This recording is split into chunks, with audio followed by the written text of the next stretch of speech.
में जितने देश के अंदर मारे गए लोग हैं उन लोगों के याद में हम लोग पीरो के खन्नी खुर्द गांव में आज एकत्रित हैं।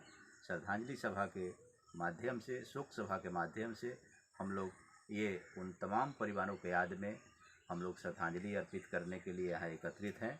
और इस श्रद्धांजलि सभा के माध्यम से हम लोग ये कहना चाहते हैं सरकार से कि कोरोना काल के क्रम में जितने लोग गांव-गांव में भारी संख्या में लोग मारे गए हैं, लेकिन सरकार इन आंकड़ों को छिपाना चाहती है। हमारी ये मांग है, हमारी पार्टी के ये आह्वान है, हमारे पार्टी के कार्यकर्ता तमाम गांवों में सर्वे पर निकले हैं, सर्वे कर रहे हैं कि वास्तविक जो मृतकों की संख्या है उसको हम सर्वे करके सरकार को सौंपेंगे। और इसके माध्यम से हम लोग सरकार से चाहते हैं, मांग करते हैं कि इसके आधार पर लोगों की जो मारे गए लोग हैं, उनके जो आश्रित परिवार हैं, उनके परिवार को दर्द के ठोकर खाने से बचाने के लिए उन परिवारों को मुआवजा दे और आने वाले जो तीसरा लहर की जो खतरे हैं उन खतरों को बचाने के लिए गांव-गांव में, पंचायत में बेहतर स्वास्थ्य उपकेंद्रों पर व्यवस्था करे और दवा का, डॉक्टर का, ऑक्सीजन का पूरी सुविधा व्यवस्था करे। ऑक्सीजन का, बेड का, आईसीयू का, ये तमाम तरह के आदि जो ज़रूरी सवाल हैं, ज़रूरी जो ज़रूरत है उनको करे। इस क्रम में हम लोगों ने देखा कि सरकार किसी भी तरह का कोई भी व्यवस्था नहीं की थी, जिसके वजह से गांव-गांव में भारी संख्या में लगभग कोई भी ऐसा घर नहीं है जिस घर में कोरोना के लक्षण वाले परिवार नहीं थे। सारे लोगों को बीमारी से पीड़ित थे, सर्दी, बुखार, खांसी, हाँफ आदि, ऑक्सीजन की समस्या, सांस की समस्याएं थी।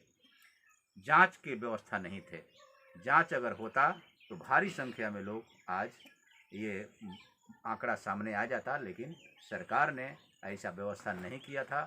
भारी संख्या में हम लोगों ने जांच करा करके देखा कि जिनका तमाम लक्षण मौजूद थे, जांच में मात्र वो करते थे क्या कि टाइफाइड निकलता था, लेकिन हम लोगों ने पटना आदि जगहों पर जांच कराया तो वहाँ कोरोना निकला।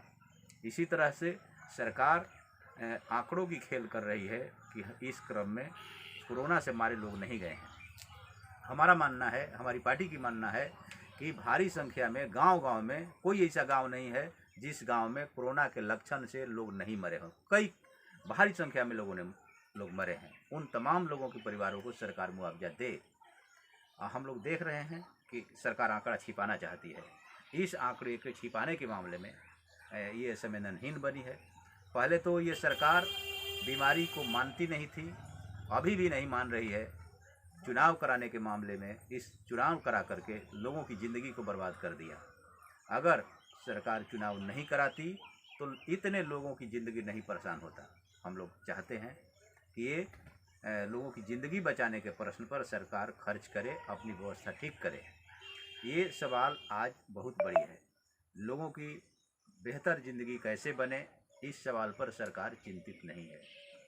सिर्फ अपनी राजनीति करने के लिए हम लोग हॉस्पिटलों में देख रहे हैं कि डॉक्टर नहीं है, दवा नहीं है, ऑक्सीजन नहीं है, विभिन्न तरह के छोटे-छोटे ऑक्सीमीटर नहीं है जिनसे हम सांस की लेवल जांच सकें, ऑक्सीजन की लेवल जांच कर सकें।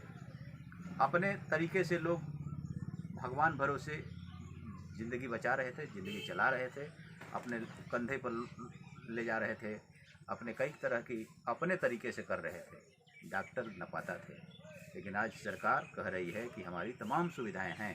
किसी भी जगह के गांव में आप चले जाइए, पंचायतों में चले जाइए, स्वास्थ्य उप केंद्र खुले हुए हैं, लेकिन तमाम स्वास्थ्य उप केंद्रों पर ताला लटके हैं, ताला लटके रहते हैं सालों के साल। कोई डॉक्टर नहीं आता है, कोई एएनएम नहीं आते हैं, कोई उनकी कर्मी नहीं आते हैं। ये हालात हैं। इन हालातों को सरकार बदले और लोगों की ज़िंदगी बचाने के लिए ये करे। इसलिए हम तमाम लोगों के जो मृत हुए हैं उनके याद में हम 2 मिनट के शोक रखते हैं। हम तमाम लोगों से अपील करते हैं कि खड़ा होकर के मौन धरें।